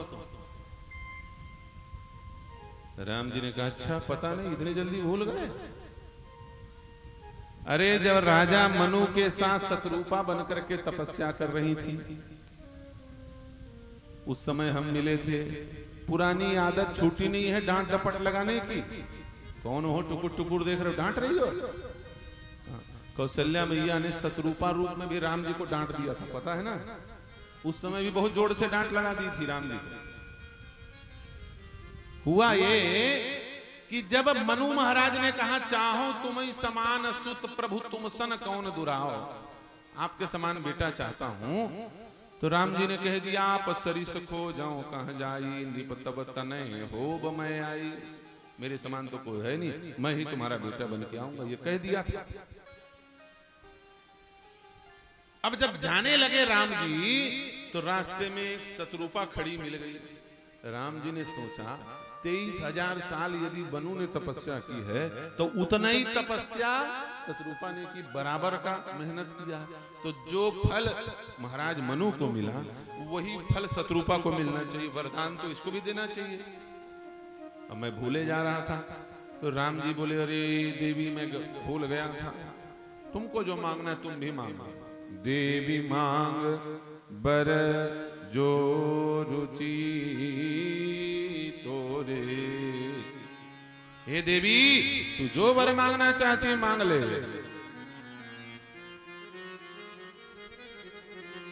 देवी मांग बर जो रुचि तो ही, जो चीज मांगना है मांग लो। सतरूपा मैया ने मुंह फेर दिया, भगवान सामने खड़े हैं। सोचो कौन है वो? जो स्वरूप बस शिव मन माही, महादेव भगवान के स्वरूप का चिंतन करते वो सामने खड़ा है।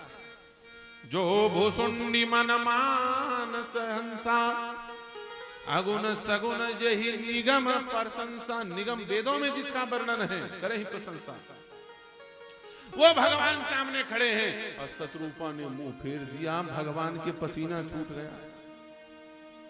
आज तक कोई इतना साहस करने वाला मुझे मिला नहीं जो मेरे सामने मुंह फुला करके मुंह फेर के खड़ा हो जाए। ये संसार का सबसे सुप्रीम पावर मैं, मुझसे बढ़ करके कोई है नहीं। ये देवी है कौन जिसने मुझसे मुंह फेर लिया? भगवान के पसीना छूट गया। भगवान ने कहा हमने कुछ गड़बड़ कर दिया क्या? शत्रुपा ने कहा बहुत भारी गड़बड़ कर दिया। अभी अभी आपने मनु को कहा कि मैं तुम्हारा बेटा बनकर के आऊंगा, तो सच बताओ मनु के बेटा बनकर के आओगे तो क्या मनु के पेट से पैदा होगे? पैदा तो शत्रुपा के पेट से होगे ना। तो मैं माँ तो ऑटोमेटिक हो गई, आप पेट से तो मेरे ही पैदा होना है। और आपने मुझ माँ को देवी कह दिया। देवी मांग बर जो रुचि। हम लोग माँ के सामने जाते हैं देवी देवी चिल्लाते रहते, देवी के दर्शन करने तो देवी बन के बैठ जाती है चुपचाप मूर्ति में। अरे माँ बोल करके जाओ। माँ को देवी सुन करके खुशी नहीं होती, वो चिढ़ जाती है। और याद रखना, कोई बेटा अपने माँ के 5 साल का बच्चा हो और देवी बढ़िया हो तो 2 चटाका खींच के मारेगी। महतारी बोले कहाँ से सीख के आया? उल्लू पाठ पढ़ के आया? कौन ने सिखाया तुमको देवी बोली? माँ को देवी सुनना पसंद नहीं है। माँ को दुनिया भर के अलंकार युक्त शब्द सुनना पसंद नहीं है। उसे केवल एक चीज स्वीकार है, क्या? बेटा माँ कह दे, उसे कुछ मत दो, माँ कह दो, बस खुश हो जाएगा। वही सुनने के लिए तो बेचारी तकलीफ सह करके पैदा किए थे। शत्रुपा जी ने कहा मुझे देवी कह दिया, मैं तुम्हारी तरफ देखूंगी नहीं। राम जी मनव्वल करने लगे, अरे मैया गलती हो गई, सॉरी। आजकल के राम जी होते तो सॉरी ही कहते हैं कि नहीं? उस जमाने के राम जी कह रहे क्षमा कर दो, गलती हो गई। देखो अनंत ब्रह्मांडाधिपति अखिलांडपति भगवान जगतात्मा जगन्नाथ विश्वनाथ परमात्मा सामने खड़े हैं, जिनको देख करके ब्रह्मा विष्णु महेश हाथ जोड़ करके स्तुति करते हैं। जिसके एक एक अंश से ब्रह्मा विष्णु महेश पैदा होते हैं। शिव विरंच विष्णु भगवाना उपजई जासु अंश ते नाना। वो सब हाजिरी लगाते हैं, स्तुति करते हैं। एक बार झलक दिखा जाओ प्रभु। वो भगवान आज भारत की नारी के सामने हाथ जोड़ करके खड़ा है। ये है भारत की नारी का सौभाग्य। ये नारी कोई प्रदर्शन की वस्तु नहीं है, ये नारी कोई एडवर्टाइज की वस्तु नहीं है, ये नारी कोई भोग की वस्तु नहीं है, ये परमात्मा के लिए भी वंदनीय है। इसलिए भारत में नारी को स्वच्छंद नहीं स्वतंत्र रखा जाता है और पूजनीय रखा जाता है। इसलिए नारी पूजनीय है, इसलिए नारी वंदनीय है। भगवान ने गलती सुधारी। पहले कह दिया था देवी मांग बर जो रुचि तोरे, हे देवी ये कह दिया था।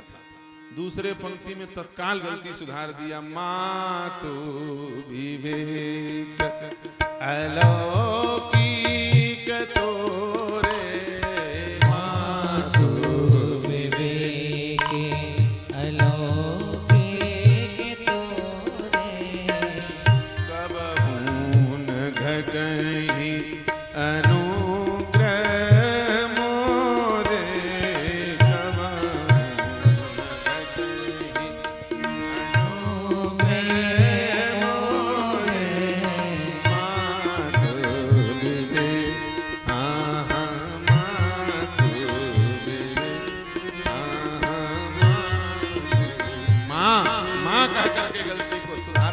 राम जी ने कहा वो आदत तुम्हारी गई नहीं भैया, सतयुग में भी मुझे डांटा था और त्रेता में जन्म लेते ही डांट रहे हो। राम जी रोने लग गए। सुनि रोदन ठाना प्रभु मुस्काना, मन मुस्काना। राम जी रोने लग गए, ये है रोने का कारण। समझ में आया कि नहीं? तो डांट दिया तो राम जी रोने लगे। हाँ बोले रोते रहो जब तक पता न लग जाए अयोध्या वालों। राम जी ठान के रोए, जब तक एक एक आदमी को पता नहीं लग जाएगा तब तक रोऊंगा। इतना रोऊंगा कि शहर में रहने वालों को तो पता लग ही जाएगा, जंगल वालों को भी पता लग जाएगा। इतना रोए ना। जंगल वाले बड़े खुश थे। अरे राम जी आ रहे हैं, एक काम करो, बढ़िया 6-6 फीट के, 6.5 फीट, 6-6 फीट, 5-5 फीट, साढ़े अपने अपने हिसाब से पत्थर छांट के रख लो। क्यों? बोले राम जी आ रहे हैं, जैसे आएंगे तो कहना प्रभु थोड़ा सा पांव रख दो इसमें। काहे पत्थरन में पांव काहे रखवाओगे? अरे तुम्हें पता नहीं है, भगवान पत्थर से पैर रखेंगे, पत्थर में पैर रखेंगे, उनकी जैसे चरण रज लगेगी तो वो 6.5 फीट की पत्नी बन के तैयार हो जाएगा। बावन के कोई है नहीं सेवा करे, बुढ़ाई में बड़ी गांठी गांठी पिरौती है, हाथ पैर दबाएंगी सेवा करेंगे, बुढ़ापे में कौन सेवा करेगा? इसलिए सब बावन के ये सब दासियां तैयार हो जाएंगी। लेकिन राम जी तो ठान के रो रहे हैं। रोते रोते इतना रोए कि अयोध्या से लेकर के चित्रकूट के जंगल तक राम जी पहुंचे तो हंसते हुए नहीं रोते हुए, हे खग मृग हे मधुकर श्रेणी, हे खग मृग हे मधुकर श्रेणी, तुम देखी सीता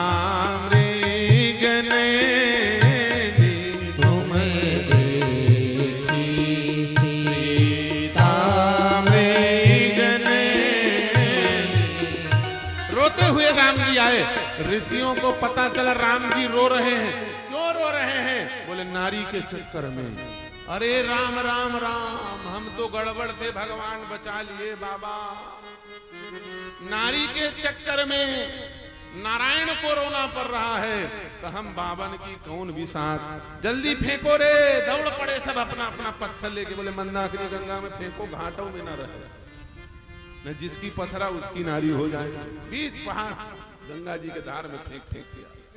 ऐसे ठान के राम जी रोए।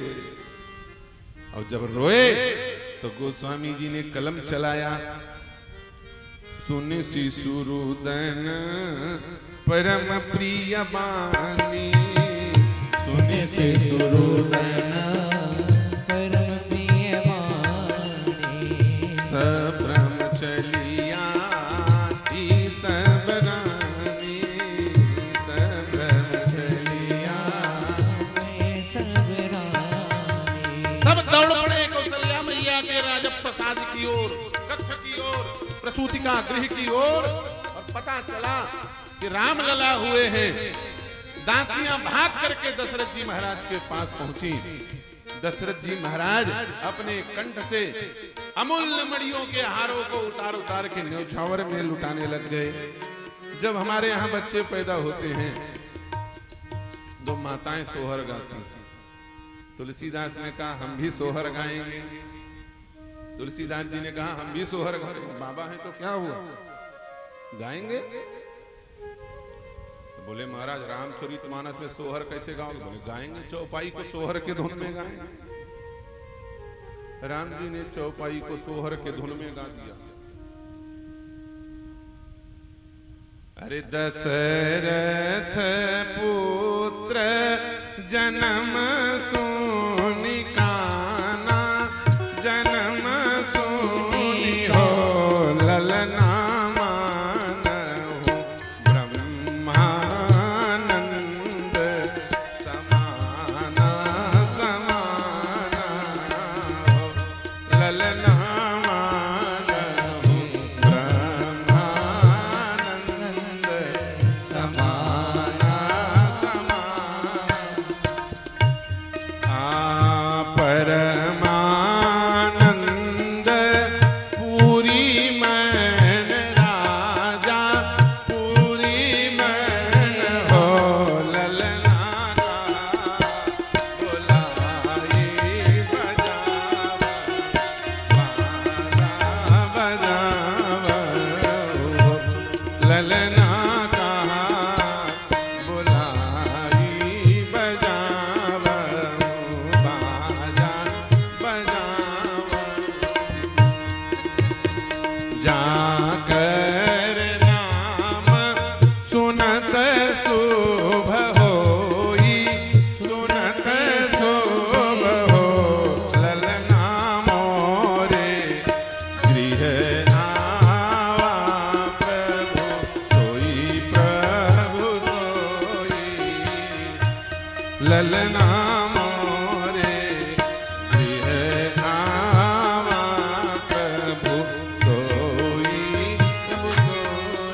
सोहर का धुन है? कहीं पे कोई अंतर है? तुलसीदास जी ने सारे राग रागनियों में रामचरितमानस को लिखा है। समझ में आई कि नहीं बात? यहाँ नौ रस है, रस एक वहां, यह बानी है गंगा को पानी नहीं। ये तुलसीदास की वाणी है। सारे रस इसमें भरे हुए हैं भैया, एक भी रस नहीं। इतनी सुंदर सुंदर चौपाइयां की घंटों गाते रहो, जन्मोत्सव हो जाएगा। लेकिन जब दशरथ जी ने कहा बोलाई बजाओ बाजा, तो बाजा वाले बाजा लेकर के पहुंच गए। ब्राह्मण देवता वेद ध्वनि करने लगे और दशरथ जी के घर में बधाई होने लग गई। अब हमारे भी घर में बधाई होगी। चलो भाई, बधाई में सब लोग ताली बजा करके सम्मिलित होइएगा। जन्मे अवध में राम, जन्मे अवध में राम, मंगल गाओ रे। जन्मे अवध में राम, दोनों हाथ ऊपर उठा करके झूम करके ताली बजाते हुए हे पंडित। अवध में राम, मंगल गाओ रे। हाँ, जन्मे अवध में राम, मंगल गाओ रे। राम लला की। दोनों हाथ ऊपर उठा करके बजाते हुए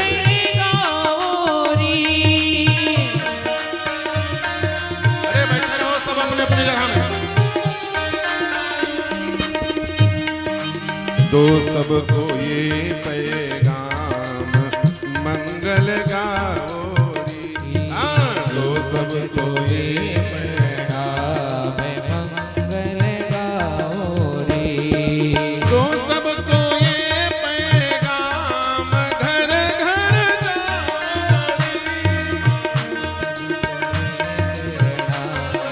घर घर जाओ रे।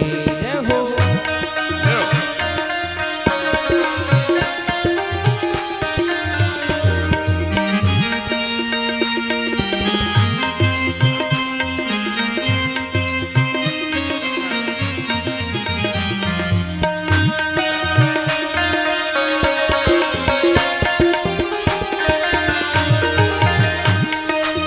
दोनों हाथ ऊपर उठा करके भाव के साथ ताली बजाते हुए राम लला सरकार की।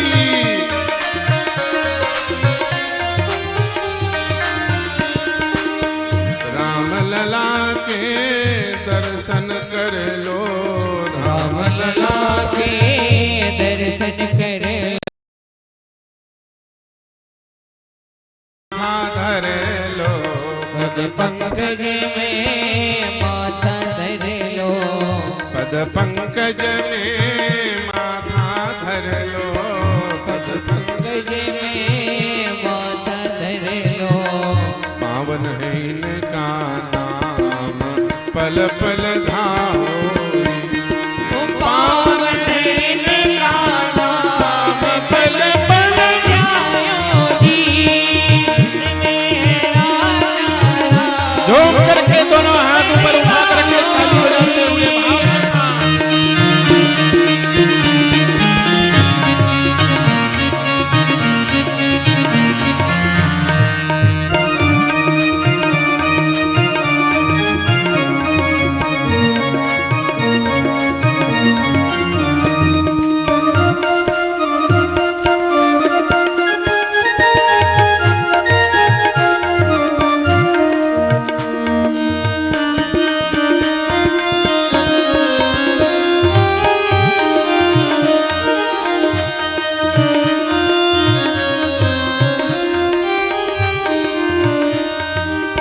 कौशल्या रानी को सब दो बधाई।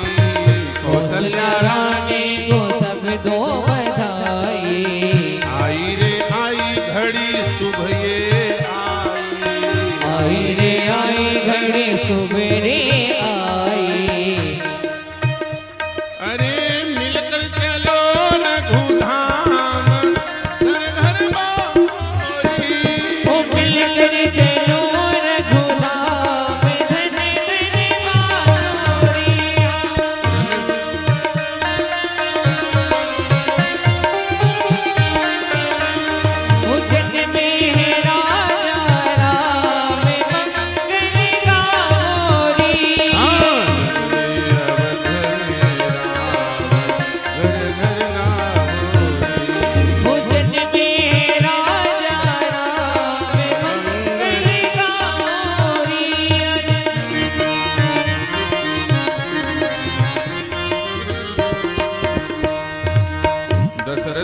अंगना बजी सहनाई, दशरथ के अंगना बजी सहनाई, दशरथ के अंगना बजी सहनाई, दशरथ के अंगना बजी सहनाई। दुल्हन के जैसी अयोध्या सजाई, दुल्हन के जैसी अयोध्या सजाई, दुल्हन की जैसी अयोध्या सजाई, दुल्हन के जैसी अयोध्या सजाई। खुशियों की है ये शाम, दीप सजाओ, वो खुशियों की है ये शाम, दीप सजाओ रे। मन में है राजा राम मंगल गाओ रे। अवध में राम मंगल गाओ रे। जन में है ये श्री राम मंगल गाओ रे। जन में है राजा मंगल गाओ, मोहन में है राजा राम मंगल गाओ रे। पावन है इनका नाम पल पल गाओ, पावन है इनको नाम खुशियों की है शाम, दीप जलाओ, वो खुशियों की है शाम, दीप सजाओ रे। पावन है इनका नाम पल पल गाओ, वो पावन है इनका नाम पल पल गाओ रे। में है राजा राम मंगल गाओ रे।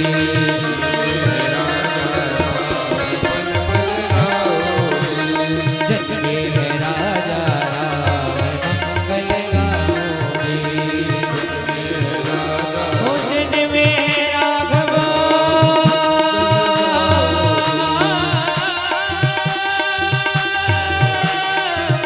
हे राघव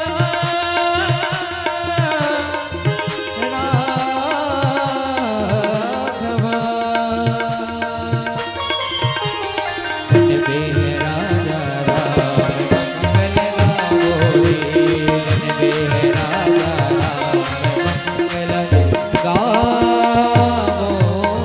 रे। बोलिए राम लला सरकार की जय। अब हमारे मुख्य यजमान राम लला का पूजन कर लें, थोड़ा तिलक लगा करके, है कि नहीं? हरि ओम स्वस्ति न इंद्रो विदस्वा, स्वस्ति न पूषा विश्ववेदा। राम लला का जन्म हुआ है, आप सब लोग बारी बारी से पूजन करेंगे, पहले मुख्य यजमान करें। स्वस्ति नो बृहस्पतिर्दधातु गृहीत्वा मरुता वृष्णिमातरः सुवन्दावानो विदधि सुदिग्माया अग्निर्जिह्वा मानवः सूर्यग्रजो विश्वेनो देवा अवसागमनं। हाँ भाई, अभी गड़बड़ी नहीं करना भागने के चक्कर में। अभी चॉकलेट की बधाई हुई है, अभी बिस्किट की बची है, आधी बधाई लेके मत भाग जाना। बोलिए राम लला सरकार की, कौशल्यानंद वर्धन भगवान की जय हो। प्रगटे हैं चारों भैया, हाँ प्रगटे हैं चारों भैया, अवध में बाजे बधैया। प्रगटे हैं चारों जोम करके ताली बजाते हुए सभी लोग अपने स्थान से। भैया। प्रगटे हैं चारों भैया, अवध में बाजे बधैया।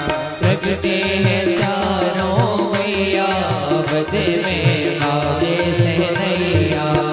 जन्मे हैं चारों भैया, अवध में बाजे बधैया।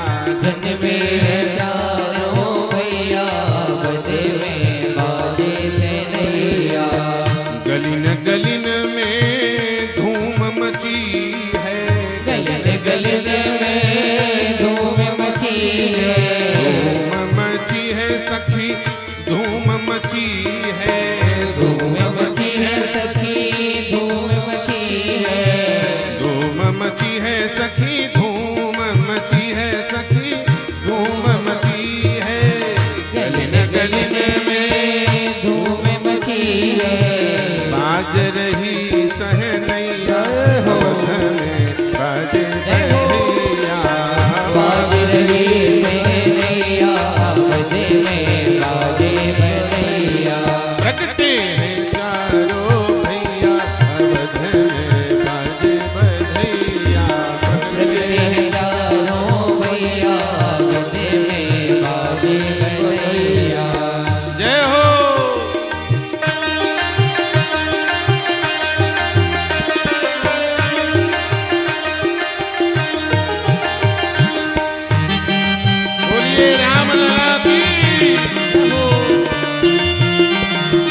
जगमग जगमग दियला जलत है, जगमग जगमग दिया जलत है।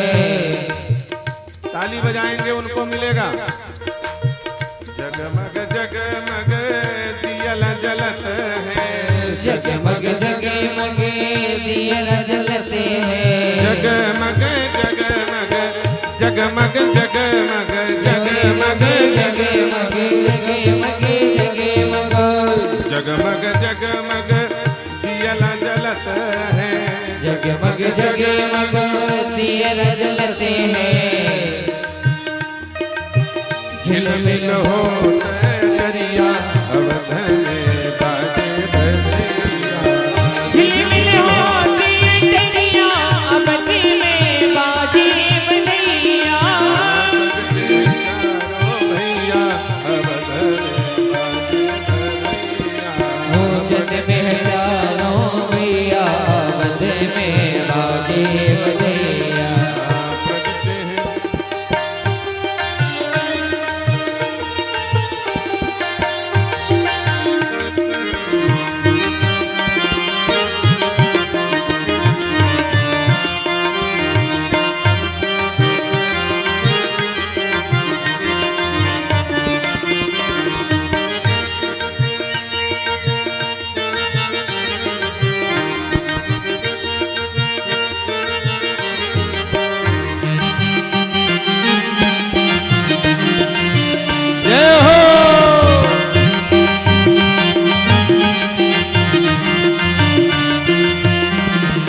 बाजे बधैया बाजे सहनैया, बाजे बधैया बाजे सनैया, बाजे बधैया बाजे सहनैया। सनैया बाजे सनैया। उज्जैन में है उज्जैन में है चारों भैया अवध में बाजे बधैया।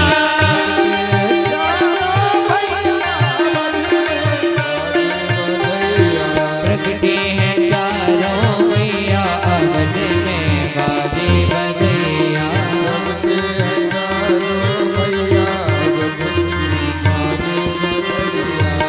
नर नारी अति हर्ष मनावे, नर नारी अति हर्ष मनावे, सीता राघव के फल पावे, सीता राघव पावे, सीता राघव के फल पावे, सीता राघव के फल पावे, सीता राघव के फल पावे, सीता राघव के फल पावे।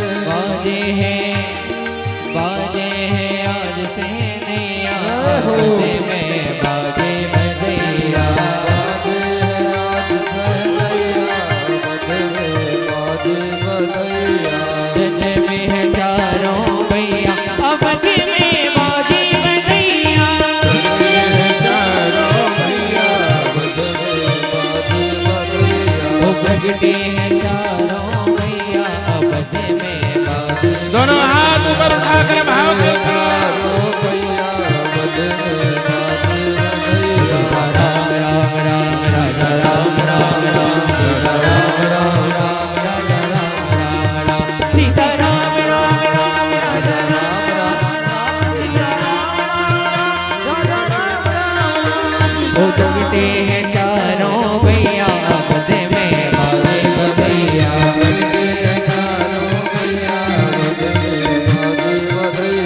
प्रगटे हैं चारों भैया अवध में बाजे बधैया।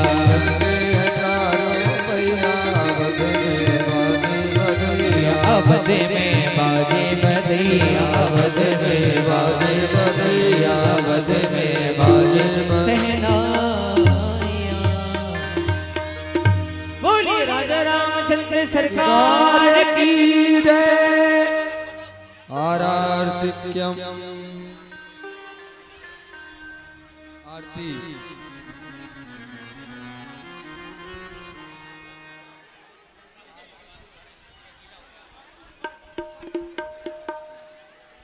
हरि ओम इदगुम अभिव्रजननं मे अदुदवीरगुम सर्वगणगुम सुधये आत्मधनि प्रजाधनि पशुधनि लोकधन्य भयधनि गृही प्रजां बहुलां मे गरोत्वन्नं पयोरेतोऽस्मासु दत्ता।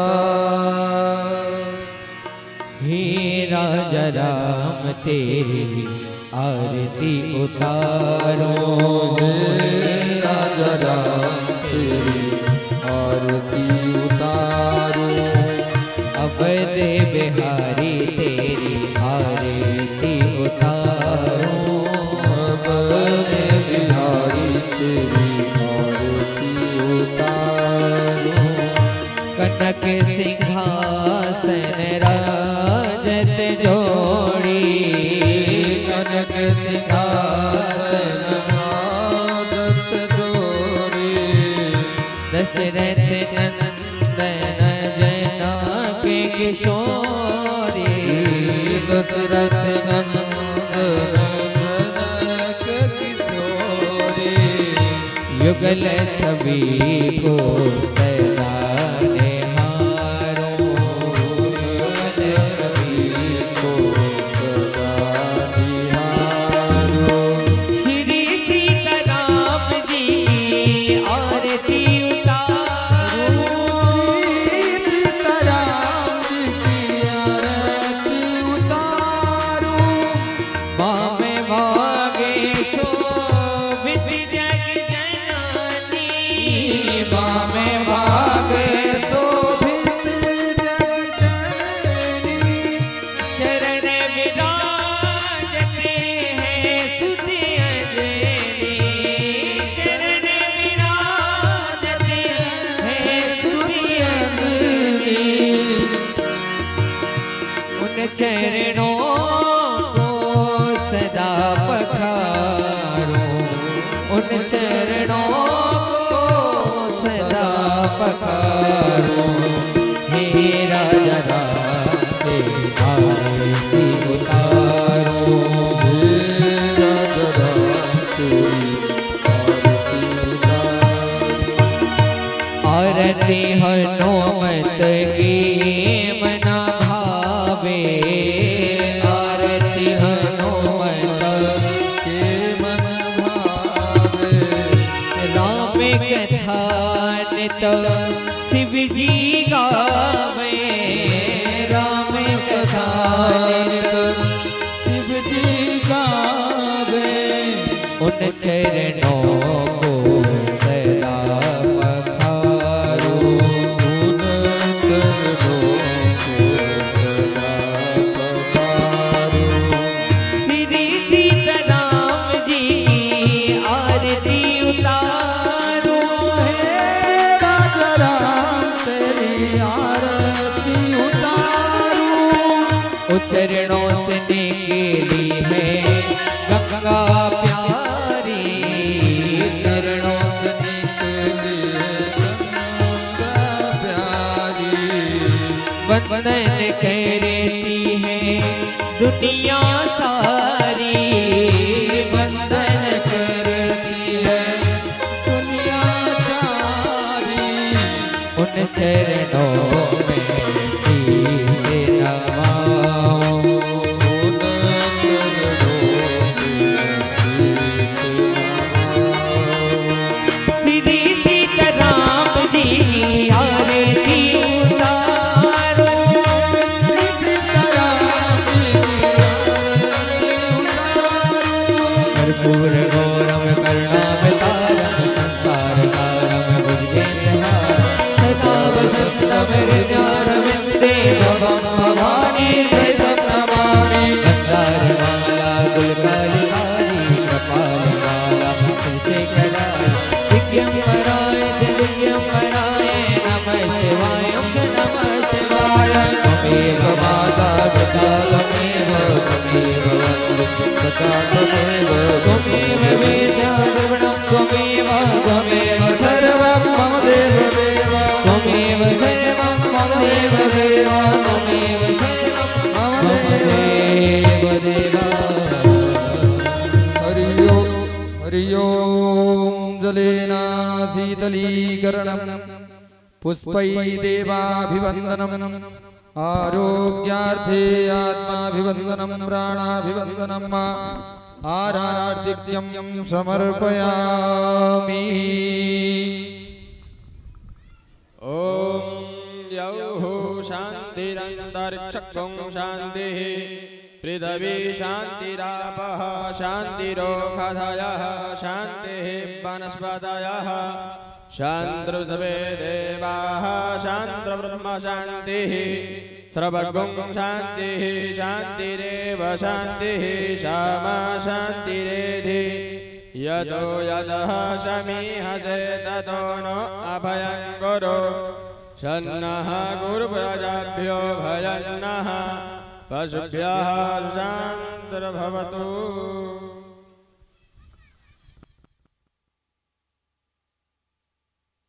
अंजलिं मोमादिनेन नमयदन्त देवादानि धर्माणि प्रथमान्यासन्न ते हनागं महिमानः सजन्त्रचित्रपूर्वे साध्या सन्ति देवाः। हरिः ओम् एकदन्ताय विद्महे वक्रतुण्डाय धीमहि तन्नो दन्ति प्रचोदयात्। हरिः ओम् कात्यायन्यै च विद्महे कन्याकुमार्यै च धीमहि तन्नो देवी प्रचोदयात्। हरिः ओम् तत्पुरुषाय विद्महे महादेवाय धीमहि तन्नो रुद्रः प्रचोदयात्। हरिः ओम् दशरथाय विद्महे सीतावल्लभाय धीमहि तन्नो श्रीरामः प्रचोदयात्। हरिः ओम् अंजनी नंदनाय विद्महे वायुपुत्राय धीमहि तन्नो हनुमत् प्रचोदयात्। सेवन्तिका बकुलचम्पकपाटलाब्जै पुण्यागजादिकरबीजरसालपुष्पै बिल्वप्रवालतुलसी मंजरीभिः त्वां पूजयामि जगदीश्वर मे प्रसीद। नानासुगन्धिपुष्पाणि यथा कालोद्भवानि च पुष्पाञ्जलिर्मया दत्तो गृहाण परम